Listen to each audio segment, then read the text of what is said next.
Oh, let me tell you something. Bustin' makes me feel good.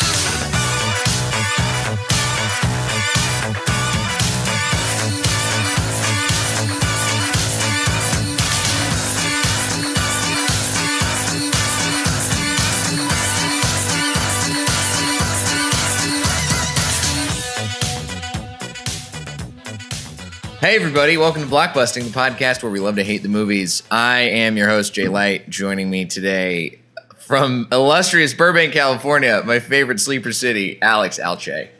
You're absolutely right. Thank you so much for having me, first of all. And you're absolutely right. Burbank is a hidden gem in LA. People are scared to move here, but anybody joining us in the LA area, take a peek at Burbank. It's the entertainment capital of the world. It really, You're absolutely right. It's the former home of The Tonight Show. It's the former home of Conan. It's got ABC, Disney, Warner's out there, the Smokehouse. The Smokehouse has been there since, I think, before LA was conceived. The Smokehouse was there, right? Yeah, I think so. I remember I used to watch a lot of, in college, I took one of my requisite Netflix binge watches was Larry Sanders Show. Oh, hell yeah. And, of course, Hank talks about going to the Smokehouse all the time on that show. And then I moved out to L.A. after I graduated, and I saw the Smokehouse for the first time. I was like, oh, it's real. Yeah. Oh, cool. Have you eaten there? Yeah. It's not great, but I loved it. They have garlic bread. And that's, you can't, if a place is famous for its garlic bread, it's not really... I'm going to go. I'm curious. Famous garlic bread's always intriguing. Yeah. It's just garlic bread. It's like Texas toast frozen aisle garlic bread, but you know what? I like it. Ditto. All right, Alex, you and I are very we're on the same page about this movie that you wanted to talk about today, and I think you came to it much earlier than I did. I never saw this movie in theaters. I didn't see it early on. You did. I am very excited to talk about this with you today. This movie is Joy. One letter off from my name. Way worse than anything I think I've ever created. Hopefully. You might be right. Yeah, I came to this movie. I was a huge David O. Russell fan for a long, long time. I'm a Silver Linings truth. There are a lot of people are anti-Silver Linings. Big fan. Love the fighter. And I was pumped for Joy. I'm also team J-Law, which is not, something everybody's on. I think Jennifer Lawrence is pretty damn good. So I was pumped for Joy. Saw it in theaters, and 10 minutes in, I turned to my friend Ben, who actually connected us, and was like, what the hell are we watching? Why are we here?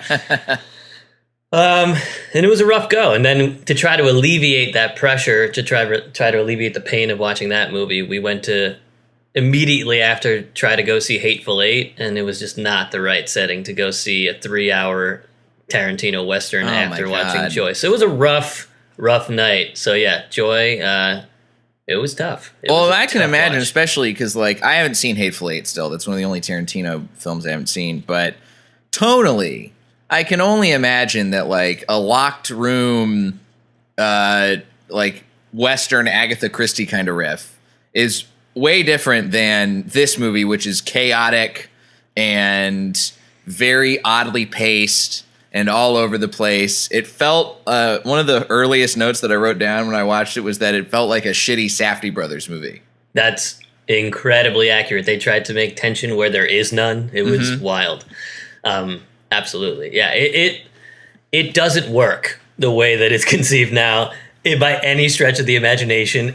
Jennifer Lawrence is 25 when she's shooting this. She's got 2 kids and is supposed to be a divorcee. Mm-hmm. What are we doing? Who knows? B, just the conception of it alone is insane, because David O. Russell should not be directing this movie, should not have written or stolen the script from a female writer to make this movie also, which is such a mind blow to me. Yeah, it doesn't really work. It's very, God, I mean, it's so hard to pin down. I think I can't pin down one problem with it because it is riddled with problems. I watched it and I felt the same way from that jump with the first 10 minutes where For me, I'm not sure what it was for you, and I'm curious, but for me, the first thing that turned me off was the music. Oh my God, yeah. The soundtrack having all these weird needle drops cascading over one another. The editing of it is very strange. I didn't know why they had these choices where it's like you're playing, all of a sudden you got like an Alabama Shake song coming in, faded in over some dialogue, and then you cycle it back to like a weird classical. It just didn't, like, none of it felt right. None of it made sense. No, nothing made sense in terms of the soundscape in this movie, including the narration. I think the narration might be the worst part of this entire movie. For some reason, the grandma, who's barely in this film, like, is narrating this movie about her granddaughter. And one of the first lines of the entire movie, I think, is like, some people love to make things. Joy was one of those people that rejoiced in making things. And I was like, how did that make this script? How did that make the edit? Who decided this was okay?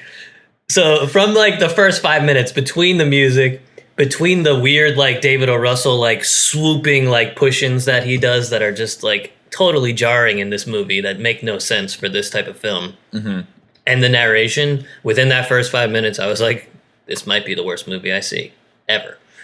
It's not, but it's very bad. It's not, but it's very bad. It's definitely not the worst movie I've ever seen, but it just doesn't feel right. Especially when you know that you're watching a movie that has prestige written all over it, right? It's got David O. Russell basically at the top of his game. This is, right after Silver Linings Playbook and American Hustle. Jennifer Lawrence, same deal. Bradley Cooper, his careers, all these people have peaking careers. Everybody has loved their work so far, and now we're watching this movie that just feels like too chaotic and also emotionally hollow. Like, I couldn't connect to any of the characters, really. I didn't like pretty much anybody in the movie, except for Joy as a character. But even Joy feels like there's just something not quite right. There's something off about the way, and I now that you mention it, the age thing of Jennifer Lawrence being clearly a much younger person than the real Joy, like that really actually throws a wrench into the works. 100%. And I think at the time when the casting was decided, people were like, what? Because I believe that the real Joy, and again, this is like a massive interpretation of like what actually happened, but apparently the real Joy was like in her 40s when all this went down. Like, this was not like a woman in her 20s trying to figure it out and like invention after invention. No, she was like in her 40s, a mom, like really doing her best to like, be okay. And that we didn't get that feel at all. We got this weird, disjointed family.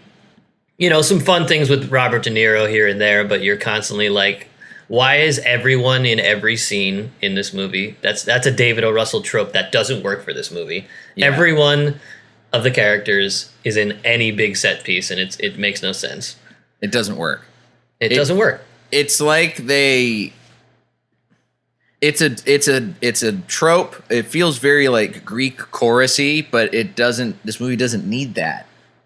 No, it needs like what did this movie need? That's a real good question. I mean, the first thing that I thought this movie could need was if every person, because a lot of the characters in the movie are detractors for Joy. They are all not necessarily antagonists, but they are antagonistic. His the dad, Robert De Niro, is he's a piece of shit almost the whole time. Yep. The mom is this paranoid, confined to her bed, watching soap operas lady who's afraid of everything and everybody. Her sister hates her. Just like, hates her. Absolutely for no reason. Hates her. Yeah, just because she's a little bit smarter than her and like has ideas. Yeah. Everybody who's anywhere close to like villainous in this movie is so cartoonishly mean to to Joy. I think if this movie wasn't supposed to be a prestige awards bait kind of drama, I feel like that would work. I feel like you could have, and maybe even if David O. Russell wasn't directing it, if you had like somebody who understood how to play the campiness right, where clearly we're supposed to be drawing parallels between what's going on in the soap opera world and what's going on in Joy's real life. Oh my God.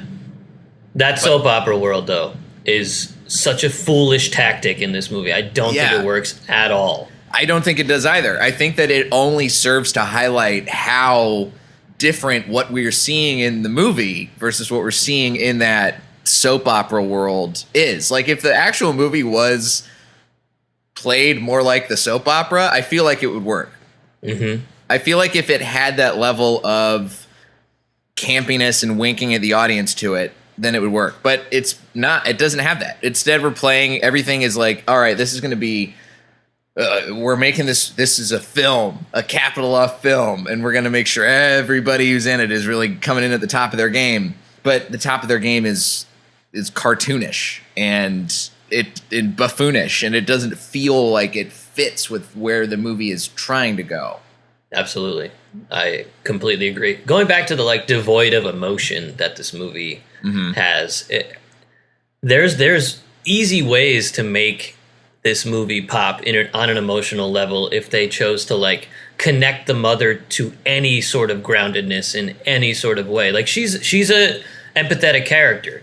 She's a character who's literally bedridden and like afraid of the world, falls in love with their handyman out of left field named Toussaint. Thank you, a French guy for no reason. Why? Yep. I don't know. It's probably real, which like is funny and interesting. But like, if she connected to Joy at one point in this movie, just at one point in this movie, or just like said like, I'm proud of you, Joy, at one point in this movie, the movie works probably like 8% better.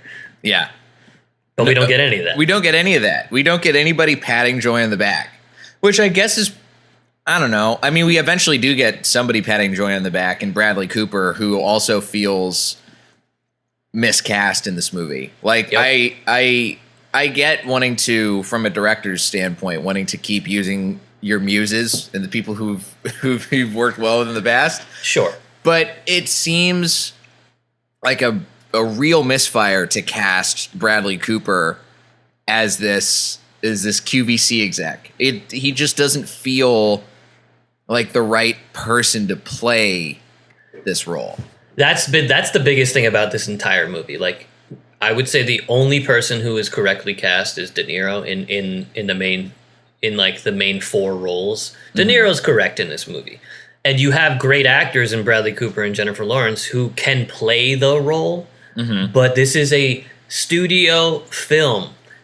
Cast the right people for the role. Like, yeah. Just because I can act like an Italian doesn't mean I should be playing Italian. I'm very Jewish. Like, it's not going to happen. Same way Jennifer Lawrence shouldn't be playing a 40-year-old divorcee at 25. It just shouldn't happen. Right. It made sense. Look, Jennifer Lawrence, I'm with you in Jennifer Lawrence camp, all right? Jennifer Lawrence, I think, is a really good actress. She's had some bad choices role-wise over the years. You know, one of the earliest episodes I did of the show is Red Sparrow, and I think she totally blew it with Red Sparrow, which it felt like such a anyway, that's a whole other episode. But I think but like largely I've appreciated the work that Jennifer Lawrence has done. I think she's great in Silver Linings Playbook. I think she's great in Winter's Bone. Yeah. But in this, it just like, it doesn't feel right. It doesn't feel right for her to be playing a 40-year-old divorcee. And I think in that same note, it doesn't feel right for Bradley Cooper, who I think exudes a lot of warmth and plays somebody very well, like a certain type of character very well. This character who he's playing, that's not in his wheelhouse. He's an actor. He should be able to play this role. But it feels like if they had cast somebody who it made more sense to play this kind of character, who's like sort of you want them to be sort of a shitty exec. You don't want somebody who's like necessarily championing her begrudgingly to feel like he's in her corner the entire time. And also to be playing it completely flat anytime he is like, this is how the business works. Right.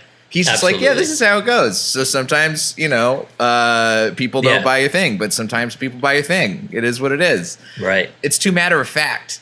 It's so matter of fact. And, the fact that he gives her another chance, like, after making it seem like there's no way you get one shot and one, like, that stuff doesn't make much sense to me. But also, like, I think it would have been a way more, I think there's an issue with the writing too with his character of, like, why is he sweet all the time? Why does he care so much? Does he have anything beyond this? Like, there's nothing other than, like, what he does at QVC. And he's just so invested in it. So he loves it so much. And you're just like, that's not real either. But I think it would have been way more interesting if he was a villainous character who, like, had to be turned by her a little bit. And there was none of that. Everything in this movie is so matter of fact, so, like, face value is, there's no subtext in this movie. There's no subtext. Almost none. Everything happens on the face, and we are told how to feel the entire way through. Our hand is held by the dialogue and by the direction with the cinematography. Like, one of the parts of the movie that I actually really liked was anything that happened at QVC in terms of, like, the framing of shots, the camera movement, the tracking shots. I thought all of those worked at QVC because it felt like it was a very different world than what Joy was used to. So if we're getting this sort of more, like, slick feeling to the television world, I think it makes sense. But you can't have that also take place throughout the entire movie. Like, you need to have, from a directing standpoint, you need to have that delineation of, this is what Joy's world is like outside, and then this is what Joy's world is like in QVC when she's getting into the big games. Yeah, and there, again, was all of that throughout the entire movie. There was constant stylization that didn't need to happen. The random musical scene between her and her ex-husband. Oh, yeah. What are we doing, David O. Russell? Why does everything have to turn into some kind of a musical for him? There has to be some grandiose experience for him. And he did not set that up at all in this movie, because the whole movie is supposed to be this. If he designed the movie to be flat, emotionless, like, uninteresting, and then triumphant at the end, like, I get the construction of that, but then to, like, plug in these little attempts at emotion, attempts at sentimentality that completely fall flat too, it just doesn't work. Right. It just felt out of place. It felt like we're watching too many different movies. It felt like stuff was stitched together. One of the things that I actually do think would fix this movie is if it wasn't a movie, if it was a TV show instead. Totally. Because you can really build out the characters. You can really build out the structure of this movie. You can have the origin story be the whole first season. Mm-hmm. I mean, it would be way more interesting. Yeah, I think it would have been so much better if it was, even if it wasn't like a full multi-season show, which I do think there's plenty of room for. But I think that even if you just took the time to give more setup, let the things change and evolve over time, and not just have everything come together all at once, and it feels at once too tidy and too chaotic. Absolutely. Also, there are 3 clear endings in this movie. 3. One where she finally gets the idea, like, gets the ability to be on QVC. And, like, it's like a slow pushing on Bradley Cooper, basically being like, here are the keys. And you're like, all right, this is the end of the movie. And then you look at it and it's like an hour and 5 in, and you're like, what the fuck are they going to do for the rest of this movie?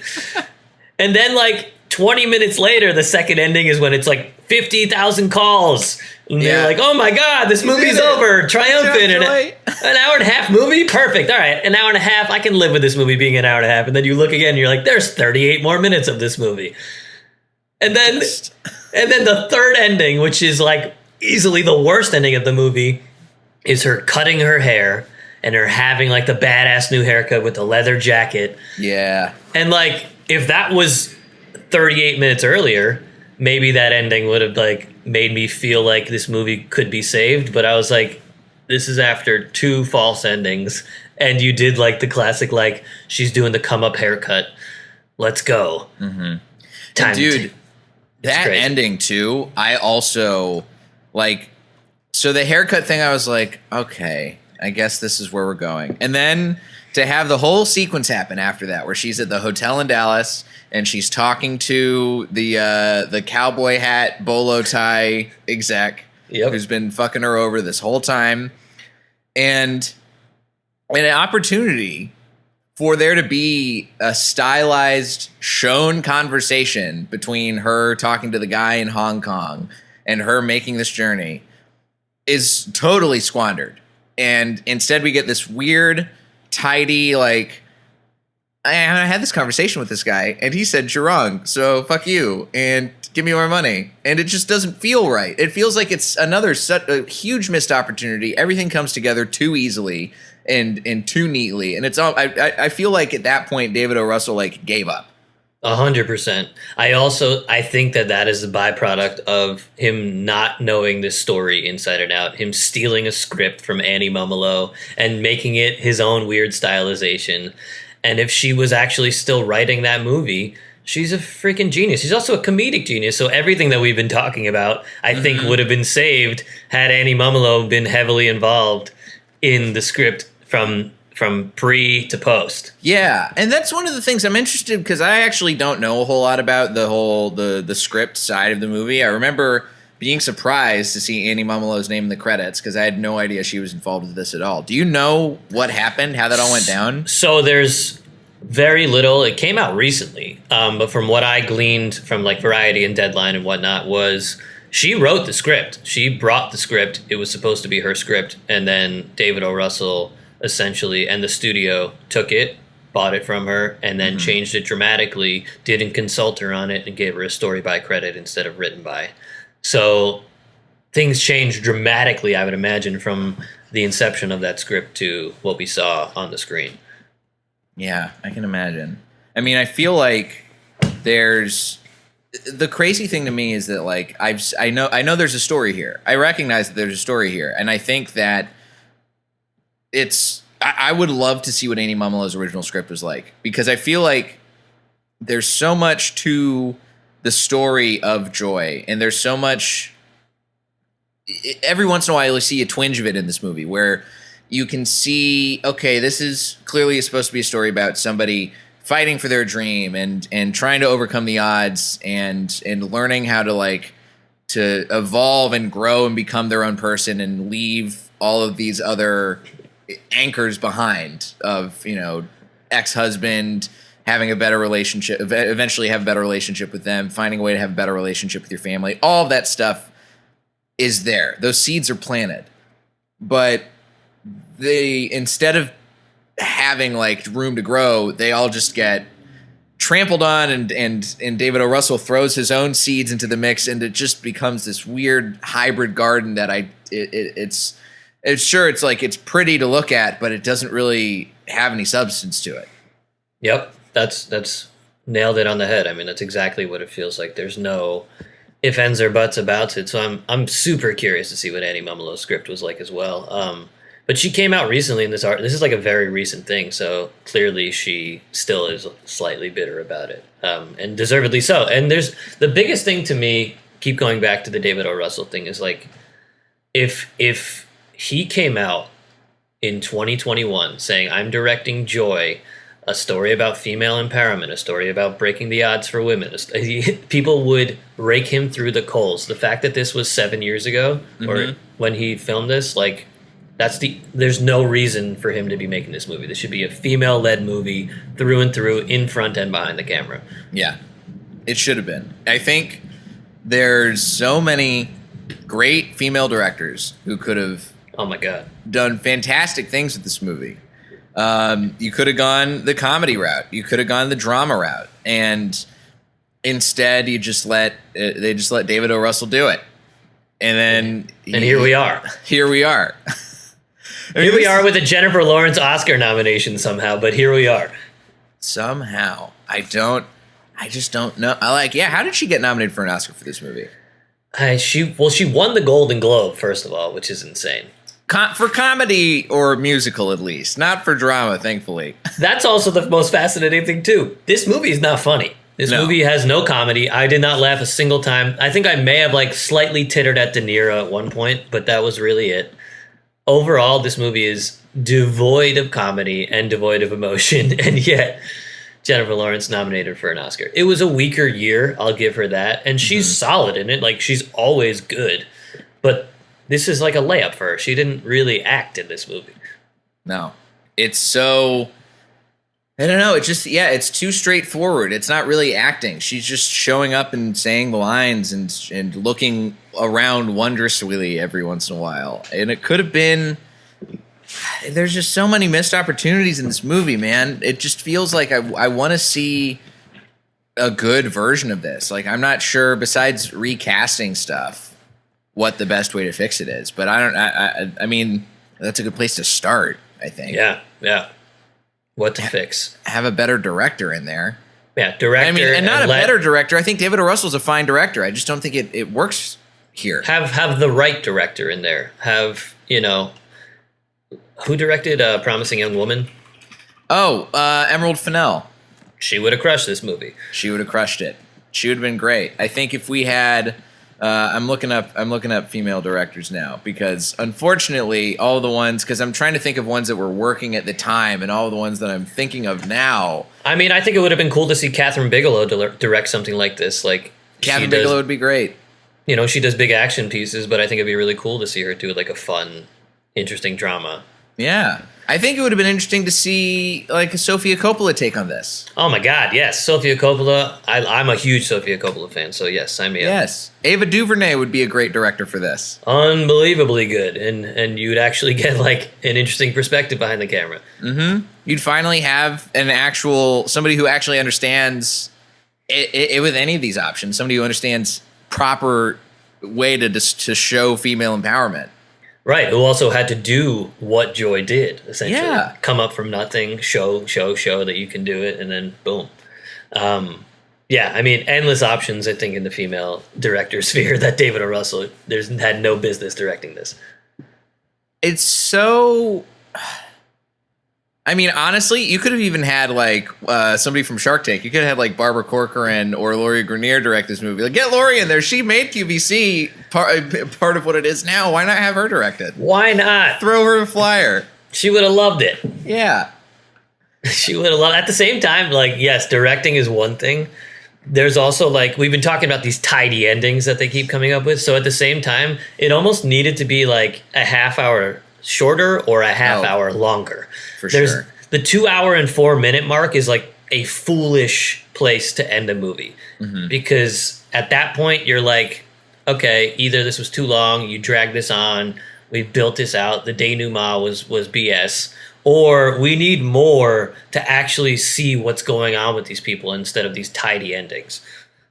It's not right. It doesn't feel like we are given enough time to really appreciate the journey that the movie takes. And I wish that if I were to pick anything, I've been noticing more and more lately that there are, especially in bad movies, there are plenty of chances for the more interesting movie within this to be revealed and to be highlighted. And I think that if the focus was narrowed more on Joy's time at QVC and some of that other stuff, obviously we need to see some of her inspiration for designing the product, right? We need to see that in order to understand why it's so important for her to succeed. We don't necessarily need all this other stuff where she's like fighting patent trolls and people who are fucking her over on the manufacturing.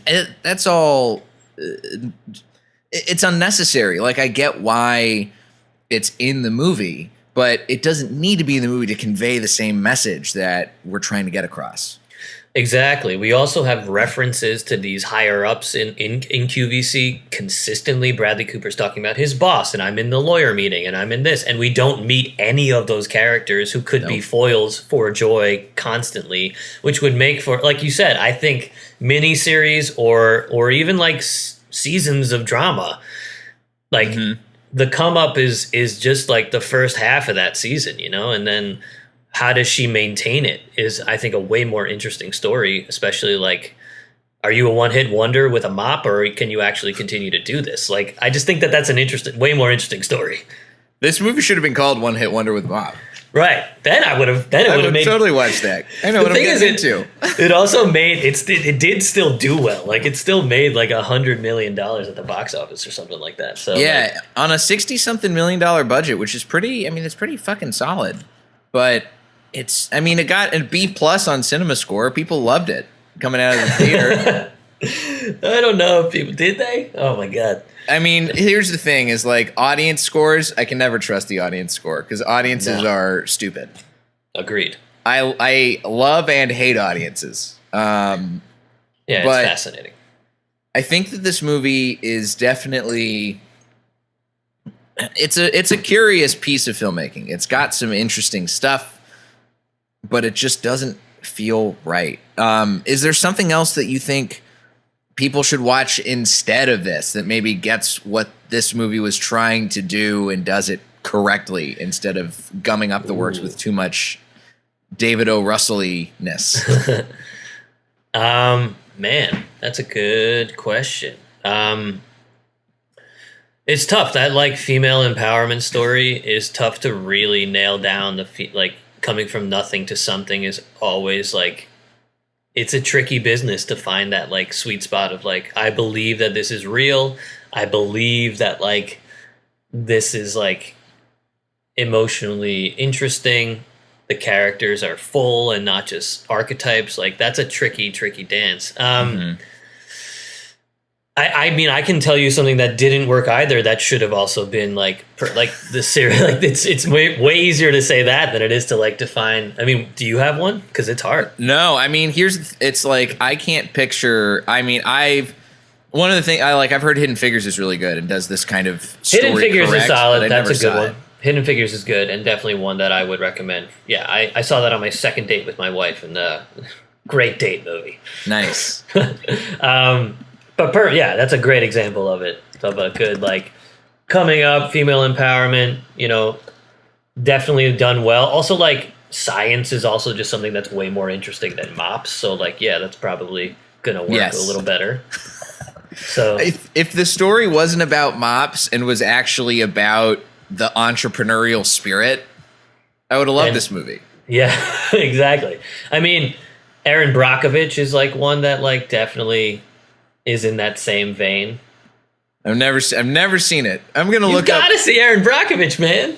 I'm looking up films about women in the United States, but there's really the category on Wikipedia is pretty bad. Like this is what the subcategories on the films about women in the United States page says. They have 5 subcategories: biographical films about Ma Barker, films about Eileen Wuornos. Perfect. Monster. Now that's a female empowerment story. It sure is. I mean, actually, you know what? Great female empowerment story. Totally different vein than this. But Mad Max Fury Road. Excellent movie, and definitely in that same like spirit, I guess, of what Joy was going for. But yeah, way different movie, way better movie. Way better movie. And from the same year, it's a shocker that Charlize Theron did not get nominated for Annie Awards for her performance. And that was Jennifer a massive snub. Yeah. Massive snub. Just because she doesn't speak doesn't mean she's not unbelievable. Devil Wears Prada. Oh, I've never seen Devil Wears Prada.